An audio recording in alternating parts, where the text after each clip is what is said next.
right. Well, good morning, good afternoon, everyone, and welcome to today's Exploring by the Seat of Your Pants event. My name is Joe Grabowski, and I'll be your host for today.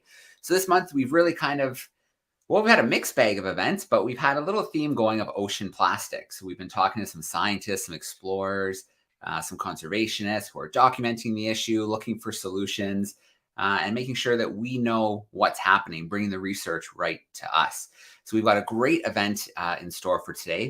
As an explorer who has traveled some of the world's toughest environments, David Rothschild has been harnessing his curious spirit to help give nature a voice and make the world a more sustainable place.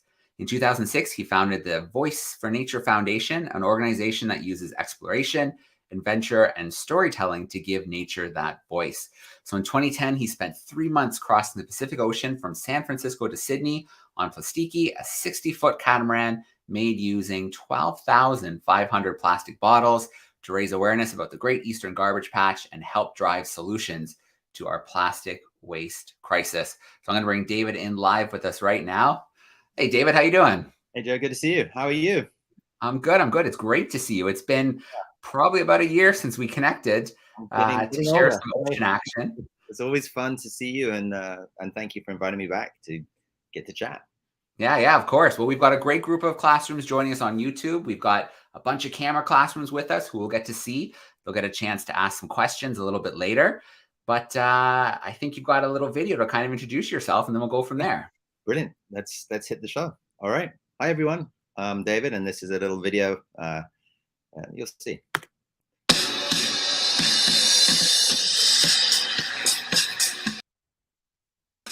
If life is about trying to be the best version of yourself, where do you start? I've always believed the best teacher is travel. Nice to meet you. How are you? Whoa!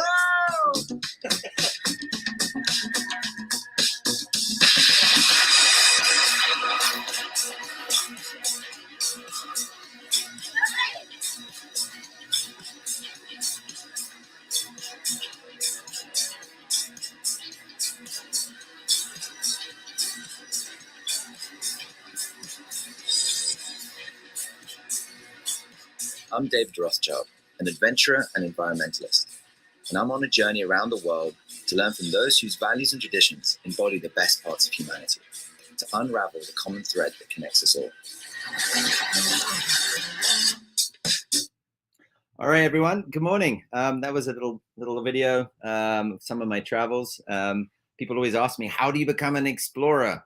And, I go, we're all born explorers. I think that's what's really important about the concept of exploring. It's all based in curiosity. This is me with a very ridiculous hairstyle.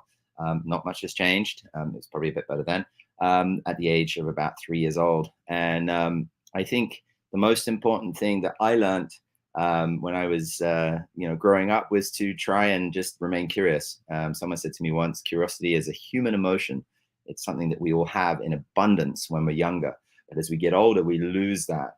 And so I say curiosity equals exploring, right? If we ask questions, we can explore. And that curiosity has led me to some extraordinary places. South Pole, I kited across Antarctica in 2004, a long time ago now. Spending 110 days on an icy, one of the most, I'd say, pristine and incredible places on this huge rock of ice down at the bottom of our world, trying to elevate and celebrate what was really at that point an out of sight, out of mind environment, spending 110 days skiing across the continent. But the good news about that is you spend 100 odd days basically eating snacks.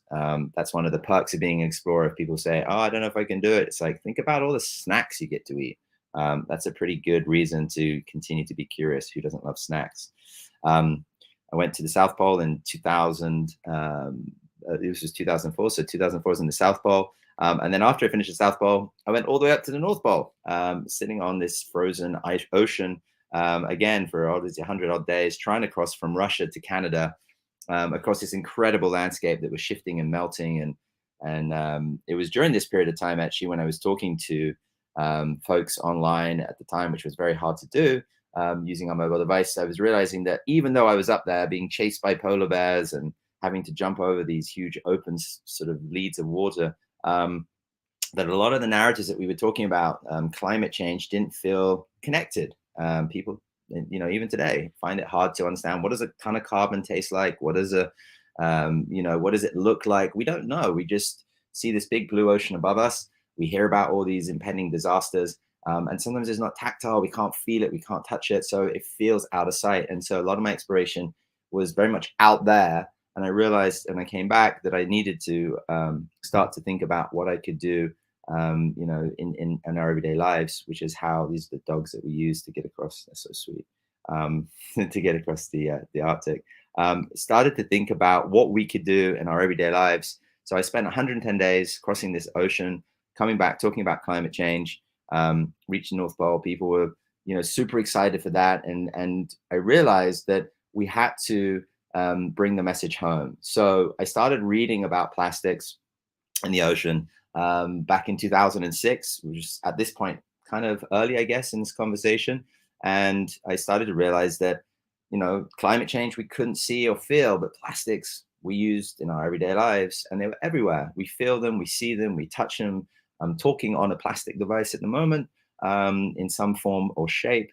Everything from my glasses are a form of plastic, my phone, most of the things we touch, fibers in our clothes, everywhere we have this affair, this sort of toxic love affair with plastics. And as I was reading about all of this, these sort of obvious ones, these disposable ones that we take for granted now because they're just there, a lot of them for convenience, things like plastic straws and reusable or non-reusable bags rather, and there's cotton earbuds that thankfully they've started to change. But these throwaway items were basically blocking up our system. They're clogging up nature. Everywhere we look, we are finding plastic. And since that early days of exploration for me into this space, being curious about the plastics conversation, when I look at where we are now, even though we've got tons of awareness, lots more science, lots more stories, it's very clear to me that we're still using way more plastic and it's clogging up our systems even more.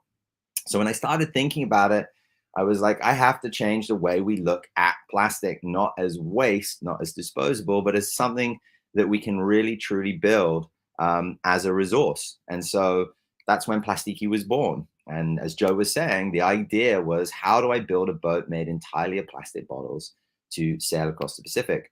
First place to start with any good idea is sketch it out, draw it up. The moment you take it from your mind and put it onto a piece of paper, it becomes real. It doesn't matter what your drawing looks like. It doesn't matter if it's completely crazy. Like this was the first version of the Plastiki, which was completely crazy. I don't know what I was thinking. Maybe there was going to be 100 people on board, which is obviously wasn't the case. But we did put some things in the early sketches that were kind of fun. I don't know if you look down in the bottom right-hand corner, we said dolphins that would be powering us by pulling us, and the sails, which would be made of plastic bottles, found plastic bottles, and the top right there. But some of those things came true. The dolphins didn't pull us, but the plastic bottles and the sail were true. So we went around, thinking about how do we start this design process. And the best design partner that anybody can have or learn from is obviously nature. So when we started thinking about how to design this boat made entirely of plastic bottles, we had to think about where in nature could we learn. The pomegranate was one of our big inspirations, because if you've ever held a pomegranate, it's super tough, super hard. It's a sort of almost like a ball, like a baseball or a cricket ball or some sort of hard ball. But the moment you chop it open and you peel it apart and break it, there's this pith, this little sort of shell inside that holds all these tiny little seeds. And these seeds are really soft. If you fire a little seed, you can crush it between your fingers or shoot it across the room. But when it's together, packed tightly, as you can see in the photo below where the knife is, which is in the middle there, you could start to actually create something of structure. And so when you think about the plastic water bottle, and we use billions of these every year, billions and billions upon billions of these, of which very few ever go back into the system. If you take one bottle, it's pretty soft and squidgy. But if you take a few bottles and you pack them together, you start to get a rigid structure. So as you can see here on the right-hand side of the screen, we started to sketch what a hull of a boat could look like if we started to pack the bottles together. And this is where the start of the design process came in. So we started to play around with different structures. One of the things that we realized, though, is as we created length, we created flexibility, and flexibility created twist. And someone said to me, "You're designing a huge piece of licorice that's just going to twist and bend," which I thought was kind of interesting. We did manage to build a frame for the boat when we were mocking it up in the early days, but the frame was made of wood. We wanted to test the actual flotation of the vessel itself, and we managed to do that pretty effectively using a wood frame. But that wasn't the mission. The mission was we wanted to build a boat made entirely of plastic bottles to showcase reuse, redesign, reimagination of the material. So this was a very early mock-up, more to see if we could pack these bottles in and get the flotation we needed. It was actually quite funny because a few minutes later, the front mast there, it was set up for the photograph, the front mast fell over and I was kind of nearly got knocked on the head. I thought, I hope this is not a sign of things to come. So when we started looking at the material, one of the things struck me about the conversation around plastics is often that we demonize plastic. We make it the enemy. We tell people, don't use plastic. Well, it's almost impossible not to use plastic. And some plastic is the right material for the job it's being used for. So we have to really not jump on that bandwagon and just saying plastic is to blame for everything. There's a big part of the conversation that says we need to get rid of and outlaw and create legislation around the dumb single-use plastics, the ones that we just don't need, that we can live without. And the other plastic that we use, we've got to think about what is it being used for? How do we design for the use? And more importantly, how do we use it at the end of the life cycle? So what happens when we get to the end of the life cycle? Does it end up being the nutrition and the substance for something else? Or does it end up where most things today end up being seen as valueless, either put into the ground, burnt and sent into our atmosphere, or thrown away, more tragically, straight into our waterways, into our ocean, and then back into the marine life that is now ingesting it. So we had this huge conversation about designing for the right purpose, designing for the end of life. And so what you're looking at here was when we started to really innovate with plastic bottles. So we'd collected 12,500 plastic bottles straight from the waste stream in San Francisco, cleaned them, processed them, put the lids back on. We had a little trick which gave them some substance inside, which was dry ice. So we put a little bit of CO2 powder. So if you ever shake up a soda drink and you shake it in the bottle with the lid closed, it becomes really tense, the bottle. You can't actually crush it. If you open it, obviously it releases that gas, often spraying you with Coke or Fanta or whatever soda, fizzy water all over yourself. Then the bottle's squidgy. So we had all the bottles under tension by putting a little bit of dry ice in there, a little bit of powder, and as it turned to a gas, CO2, it put the pressure into the bottle. So we had these incredibly tough little flotation chambers, but we needed a frame that wasn't wood. And so we went back to the material PET, which is the number 2 in the cycle of the categorization of plastics. And we basically put it into a structure which allowed us to, we melted it and played with it. This was in our oven in our rental house. Our landlord wasn't very happy with this. We were tinkering around. Eventually we got to a more industrial oven when we started to build bigger parts of the boat. But we were building the boat out of plastic bottles, but in a form that was usable, that could be then reused. It was a monopolymer. What that means is it was the same material, PET, the same as the plastic bottles all the way through. So we could melt it, shred it, reuse it, remold it. And that gave us an infinitely reusable boat and a very powerful story to be able to talk to when we were chatting with people. So there was a lot of trial and error. That's one of the big things about remaining curious and doing big projects like this was definitely teamwork, making sure you weren't afraid to fail. If you're afraid to fail, sometimes you don't even start. So we were like, let's just keep going. We're going to have to keep on iterating, which means we're going to keep on making changes the whole time. We'll find out what it isn't when we'll find out what it is rather when we find out what it isn't. And that was a big mantra of the project. So after 2.5 years of building, innovating, trying to unlock problems and create solutions, I came up with this Catamaran structure. As you can see on the underside here, these are all bottles packed together, very similar to how the pomegranate was packed in the ocean. I mean, in the picture. And the front there, you can see this little skin that was PET, and the frame structure is also PET. So it could be broken down and turned back into either, fabrics for clothing or turn back into bottles again. but clearly we needed to cross the ocean first. So we set out back in of March 23rd in 2010.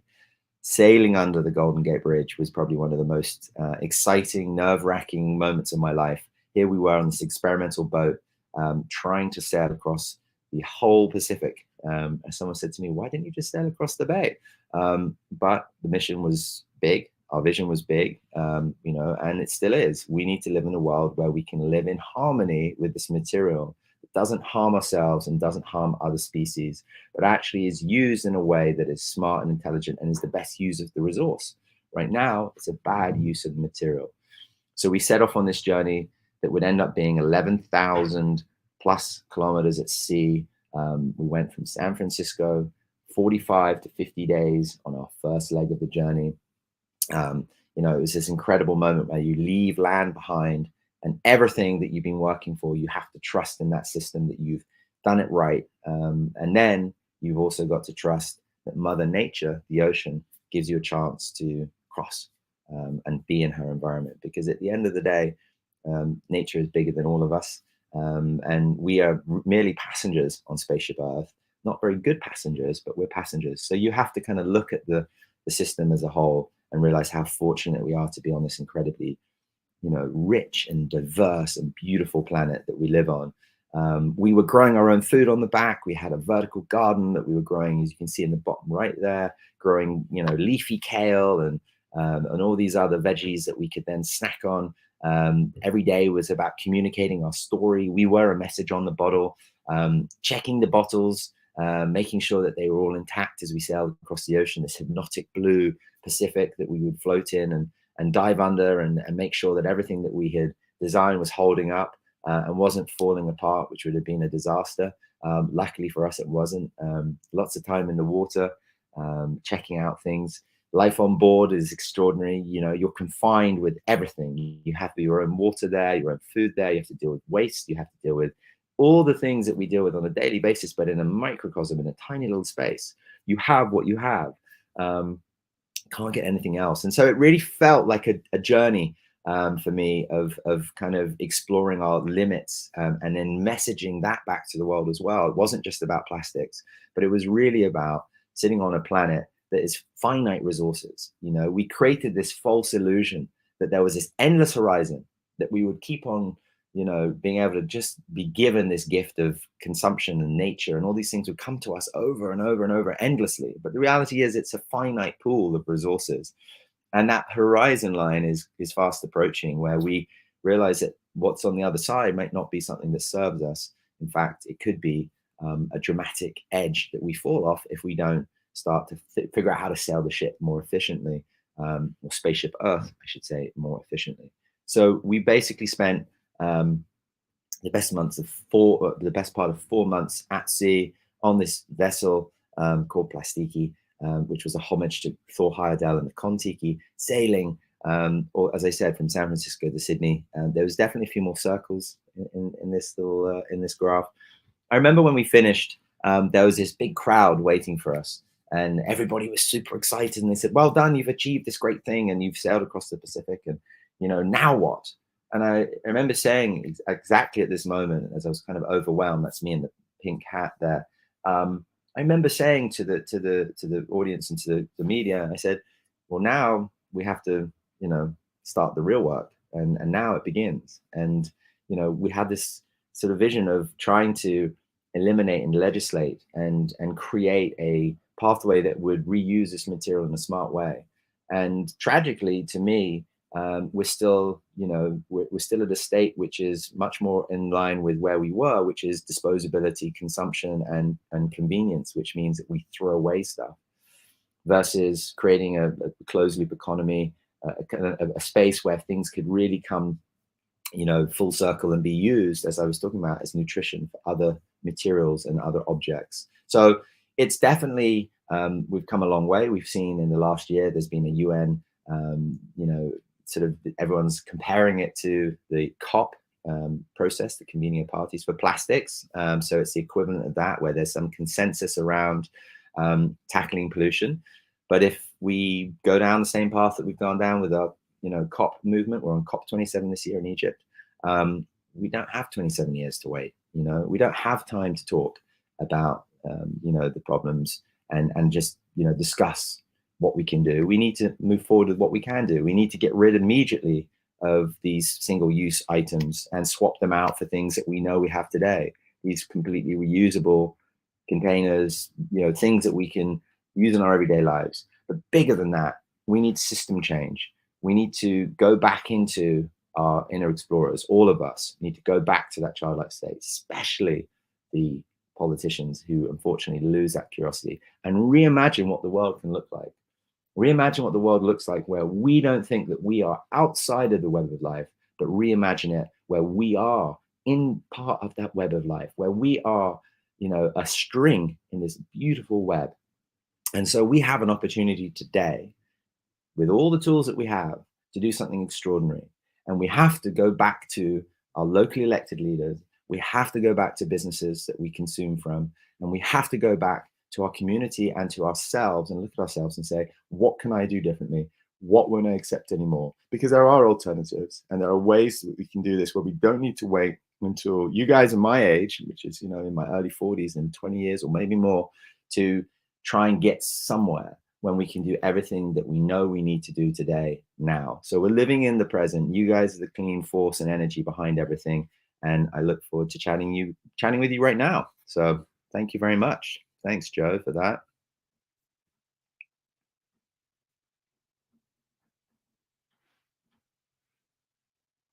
Joe, I think you might be on mute. There you go. All right, it got me. I'm out of practice. It's just September. We've got a lot more events to go before June.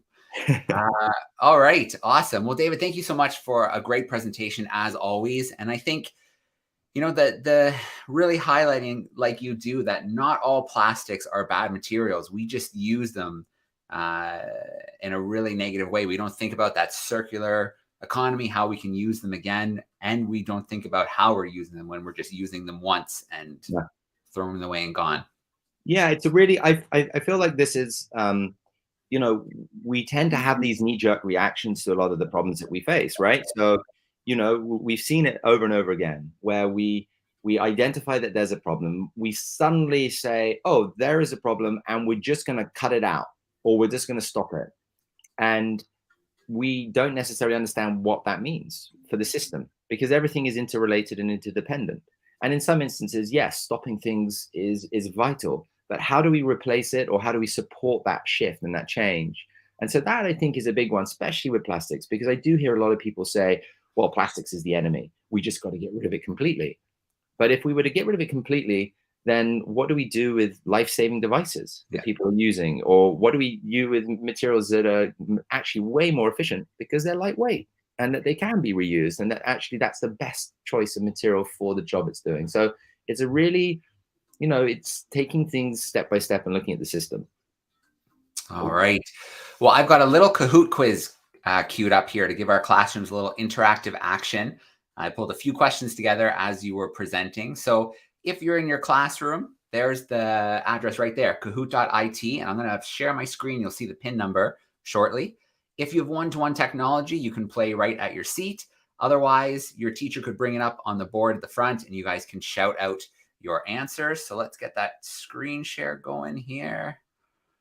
There we go. Okay, so you should see it now. Kahoot.it, the PIN number is 218-3277. I see some students are in there already.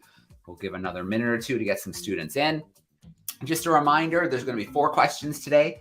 Multiple choice, some true and false. You have 20 seconds to answer each question. If you get the answer right, well, of course, you're going to get some points. If you get the answer right, but you do it quickly, the quicker you get that answer in, the more points you're going to get. If you pop that answer in under a second, but it's wrong, well, we got nothing for you. You got to get that right answer, and you got to get it in as quickly as you can. We got our animal names being preloaded here, like the nimble pigeon, the happy echidna, the fabulous owl, the cheerful wolf. Good stuff. We'll give another maybe 30 seconds, and then we'll get started.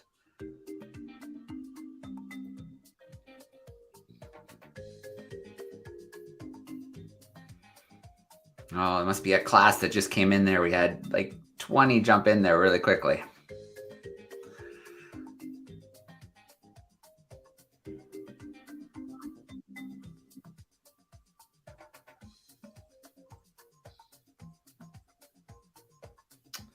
All right. I think we're ready to go. So it's going to count us in. Remember, you've got 20 seconds. Get that answer in as quick as you can. And let's see who was on the ball today. Here we go.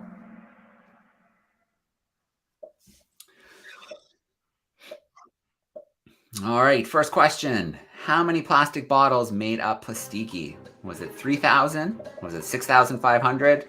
Was it 12,500? Or was it 15,000 plastic bottles? Got about 8 seconds on the clock. Lots of answers coming in.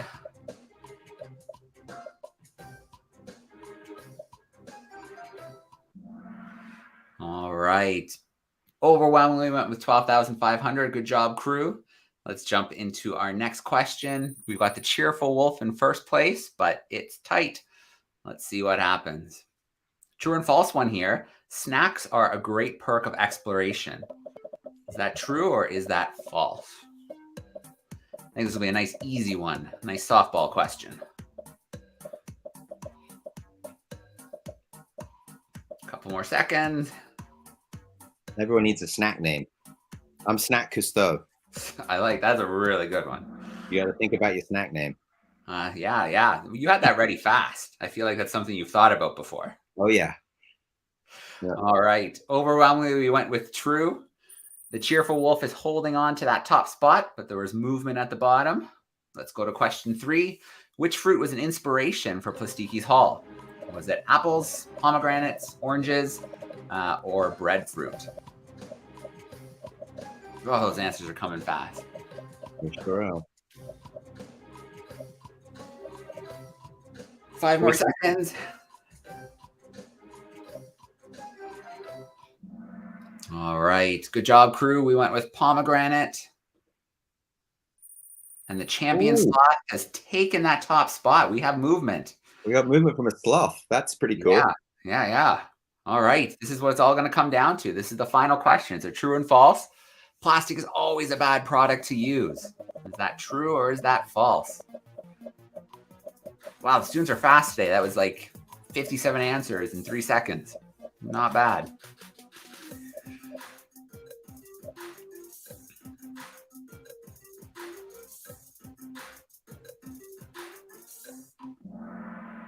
All right. A little bit of a split there, but after what we chatted a little bit about today is that used in the right way, used in the right devices, used with some thought as to what's going to happen to it afterwards, that plastic is actually an important product for us and would be very difficult to replace, especially quickly and overnight. So the majestic lemur takes 3rd place. We've got the winged pelican in 2nd. And the amusing echidna sneaks in to steal the win. All right. Good stuff, crew. I'm going to come back from that screen share, and we're going to switch gears. We're going to go into a little Q&A action. If you are tuning in via YouTube, use this time to introduce yourself, put some questions in there.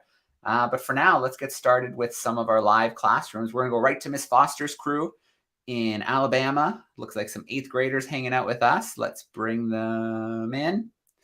Hey, Alabama, how are we doing today? They just won. They won on Kahoot, so they're excited. Wow, winners! Took that. Very cool. cool. Nowhere. Well done. Good job, crew. So, did you ever have to use the emergency biodiesel engine during the journey? Yes, we did actually. We only had an outboard motor, which was like a little. The actual boat itself didn't have a motor, but we had a little an outboard motor for a dinghy that we had on board. And the reason being is we were pretty much a downwind vessel, and so if someone was to fall overboard, it would have been very hard for us to maneuver the vessel back upwind to go and find them. So that was the biggest risk for everybody on board. So we did 2 things. We had a buoy at the back that was trailing about 100 feet off the back. So if you did fall overboard, the idea was that you would jump off and swim, fall off, and you would swim as quickly as you could to try and grab onto that rope, that line that was floating at the back, and hold on. And if something was to happen, we'd have to turn the engine and maneuver ourselves to get back, either around or using the dinghy. And we only used it once, not because someone fell off board. We used it because we actually got into issues getting in and out of Kiribati and in the Line Islands, and so we had to use our engine to maneuver ourselves so we didn't end up on a reef, which would have been kind of ironic. Good question. That's the first time I've been asked that in 12 years. So you're definitely a good question. I like that a lot. Thank you. Great question. We'll try and swing back your way for another question. We're going to go to Mr. McGill's crew. They are joining us from Thunder Bay here in Canada, in Ontario. Let's bring them in. Hi. Hi. The question is, what was the biggest challenge on your trip? I would say the biggest challenge on the trip, there was two things. One was sort of more life-threatening, which was water. So we had a real issue. We made the assumption that we would be able to collect a lot of rainwater while we were at sea. And we didn't. It didn't rain for over 42 days. Imagine that. So we were really running low on our water. So we had to make big decisions on what got water. Like the garden couldn't get water anymore. We were down to 2 liters of water per person per day for everything: cooking, drinking, washing. So clearly washing went out the window. Clearly, you cut back on your cups of tea you would have. So the water was a big one. And then the second one, which is a big one that everybody has trouble with, I think, as an explorer, is being in a small space with other people for a long time. So there is a thing called cabin fever that happens often on expeditions. And that was one of the second big things to deal with. So I would say water was a big one, which it is for everybody on this planet today.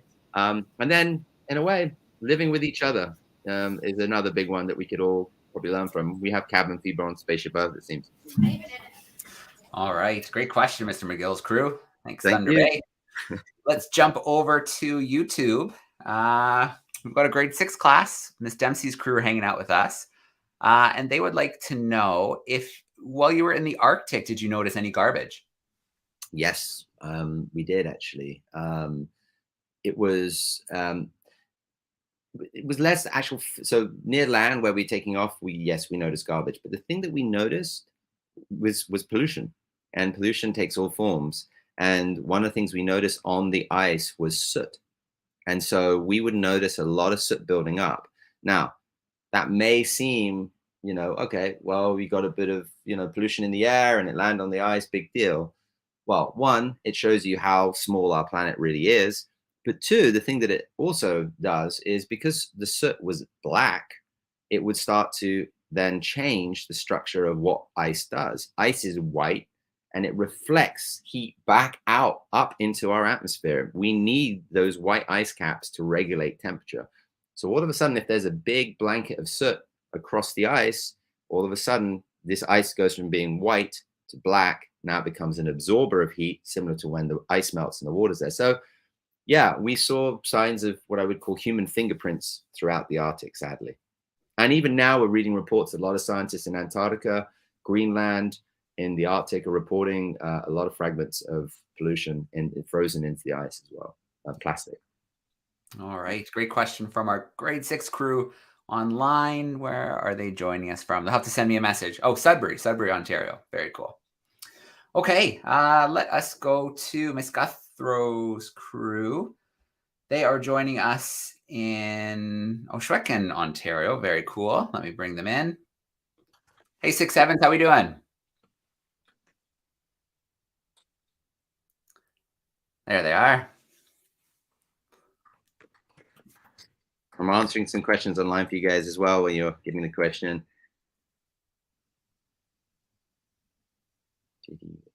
All right. If you want to grab the mic for us and we're ready for a question. I think you're on mute. Okay, Deacon, what's your question?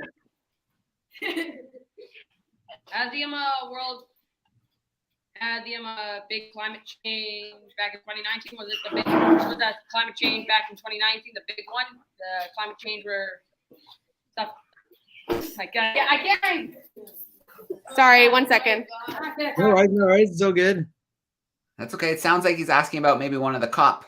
Yeah, I in think that's what 2019. you're asking. It was 2019, the big climate conversation. I think that's what you were saying, maybe. I would say every year now is vital to have these conversations. We need to act now.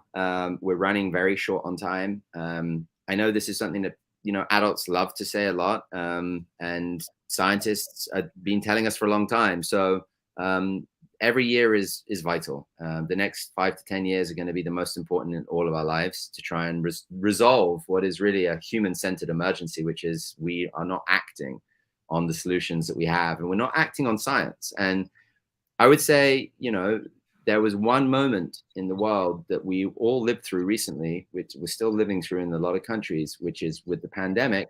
It was led by science. When it first ever emerged that we had this problem, the scientists, for the first time ever, led that emergency to a solution. It's subsequently changed, right? But science led policy. So I would say if we could take a leaf out of the last few years of where we've seen an example of science leading policy, it's then.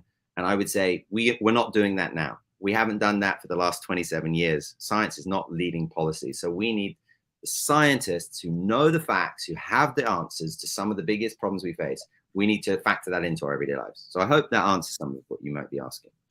Yeah, absolutely. And we can't keep looking at these dates and these events in the future. No. You know, a year from now, we'll have answers, that kind of a thing. It's enough talk. We really need to start some of those solutions. Yeah, I like to say it's no longer climate change, it's climate changed. It's changed, and we're all living it. All right, fourth graders in Maine with Miss Merrifield. Let's bring them into the conversation. Hey, fourth graders, how we doing? Hi, everyone. Okay, go ahead. When you was on the boat, were you scared of sharks getting near you? Of sharks being near me? Yeah. You know, I'm a bit of an oddball. I love sharks. They generally are not the scary monsters of the ocean that most people think they are. Sharks are curious. They're what we call an apex predator. So they are top of the food chain. We need them to keep a healthy ocean. There's a lot of sharks in the ocean that actually, you know, just eat plankton. I'll give you a cool story about sharks. So it wasn't that long ago that a bunch of scientists were looking at some basking shark, very slow moving shark in the ocean, called like the sloth of the ocean. Has a huge mouth, doesn't look great, but it opens its mouth very wide to eat plankton. And they were wondering why there was no buildup of barnacles and algae on its skin. And they started to look closely at the patterning on the skin, and they realized that the pattern on the skin of the shark was in such a shape and form that bacteria didn't like to grow on that pattern. And so what someone did was they took that pattern and now they've applied it to different high touch surfaces like a door handle in a hospital or on a mobile phone or on a screen of a computer where people are wiping and touching the whole time. And now, because of looking at the shark, not as something that would eat us, but as something that could save us, we actually have a bacteria resistant film called sharklet that's based on sharks. So I would say sharks hold 400 million years of stories and information and evolution. They can be definitely scary if you're alone and you're in the middle of the water and you're flapping around and you look like a seal, which we tend to do when we're in the water. But if you're calm and you realize actually they're just curious, most of them will just swim past you and not bother you at all. So I'd be more worried about a human on a jet ski knocking me on the head than I would a shark eating me. All right. Great question. And I am definitely with you, David, as a diver. Anytime a shark, you're able to be with them on a dive and they stick around for a little bit because usually they kind of take a look and go. They hide. Yeah. So. I was in Cocos Island not long ago, and I got one of the best experiences of my life being able to sit there, hold on. You know, you're only down there for as long as your tank, as you know, can take you. So you're lucky if you get, 35 to 45 minutes, and multiple dives a day. So it's only a few hours a day you get to really peer into their world. And when you see them, it's I know all the other creatures, but it's mind blowing, how majestic and how curious and how gentle they are, right? That they're not the monsters that people portray them as. Absolutely. Yep. So we have a virtual crew hanging out with us with Miss Jatnan. They are grade 6s. Let's bring them in. Oops, there they go. All right. Hi. Hey, 6s. Hey, Miss Jatnan, how you doing? Good. How are you?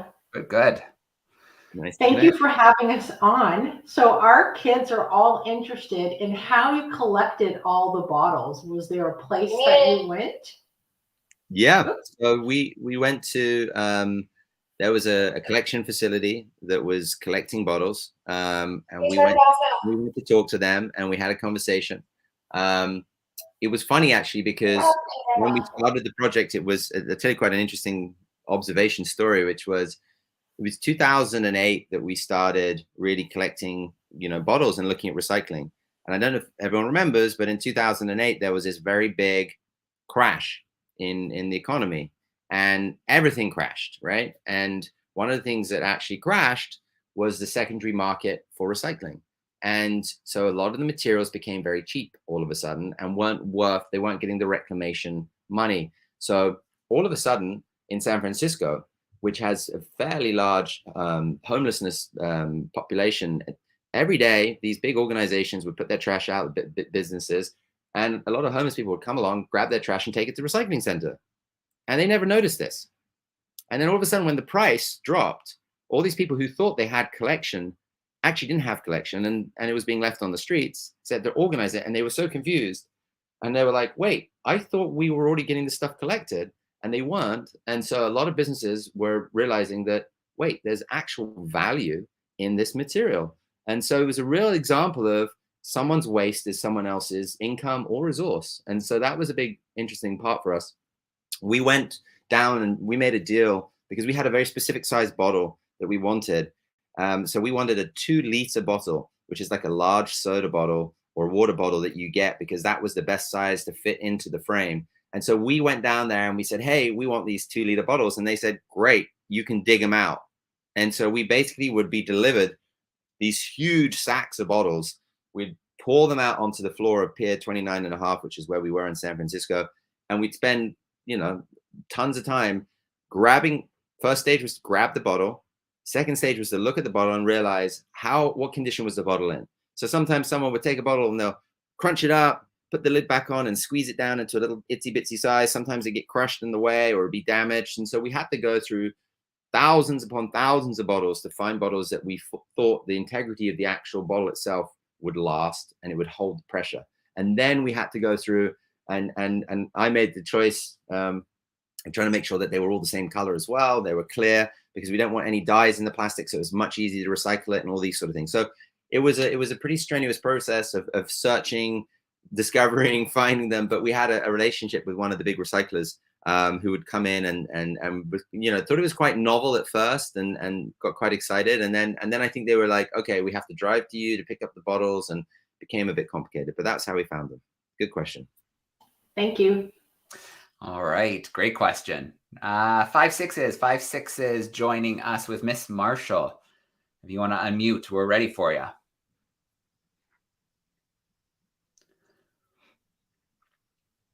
Oh, there. Okay, There they are. How old were you when you made the boat? How old were you when I did Plastiki? How old were you when they made the boat? Oh, when I made the boat. So I started making the boat, I was around 28, 29 years old. So a bit of an old man. And then actually, when I started the actual voyage itself, I was 31 years old. So it took me quite a few years to actually get the boat right. So I grew up with the project in a funny way. And what's interesting for me was my views changed. I definitely started the project and I was like, plastic is the blame for everything. And, as I said in my talk, as I started to realize, whoa, maybe I'm to blame for plastics and how it's used as a consumer or as someone who's, designing, like, am I designing it right? So I think it took quite a long time for me to realize that. And so, yeah, I'm still going now, 44, just turned 44. Yeah. And I now have a 3-year-old and a 50-month-old. So that's pretty cool. All right. Busy times in your house for sure with that age group. Yep. Yep. So that segues into a nice final question here from YouTube. Michelle Barger's crew in Iowa, their 5th graders, would like to know what happened to Plastiki. Very good question. So we brought Plastiki back to the UK for a tour in the end of 2019. We were planning on going on a tour 2020. And as we know, going on tours in 2020 and even 2021 got postponed. So she's sitting in a storage facility in the south, in a sailing community called Plymouth, in the south of England. Very known for its sailing, and it's ready for a tour. So we've got all the boat cleaned up. We created these cool little exhibit bays inside of the boat, and we'll be doing some sort of little touring around the UK in the course hopefully the next year, next 18 months. That's our plan, is to try and get her out there again and use her as a platform for continuing to have this conversation about how we reimagine our use of the material, and how we can do more. So I would say, as I started this conversation, being an explorer is about remaining curious. Remaining curious is about questioning the way we do things. And if we can continue to question the status quo and look at the future and think about it differently, we've got a very good chance of solving all the problems that we face today. Absolutely. Well, I want to start off with a huge shout out to our classrooms today. Thank you for the great questions on camera, on YouTube, for playing along with the Kahoot. It's always great to have so many groups joining us from all across North America. And David, a huge shout out to you. We always love getting to steal a little bit of your time, hear some of your ideas. And yeah, let's do it again soon. I love it. It's always fun. Perfect. Well, I think the best way to end these events off is to bring our crew in and let them get a little bit loud. So let's get a big goodbye and thank you from our classrooms. Yeah. Still there with us. Yay! All right. Thanks so much, everyone. Have a great rest of the day. David, have a great rest of the day. You too, Joe. And yeah, we'll connect again soon. We'll sign off for now. Cheers. Bye, everyone.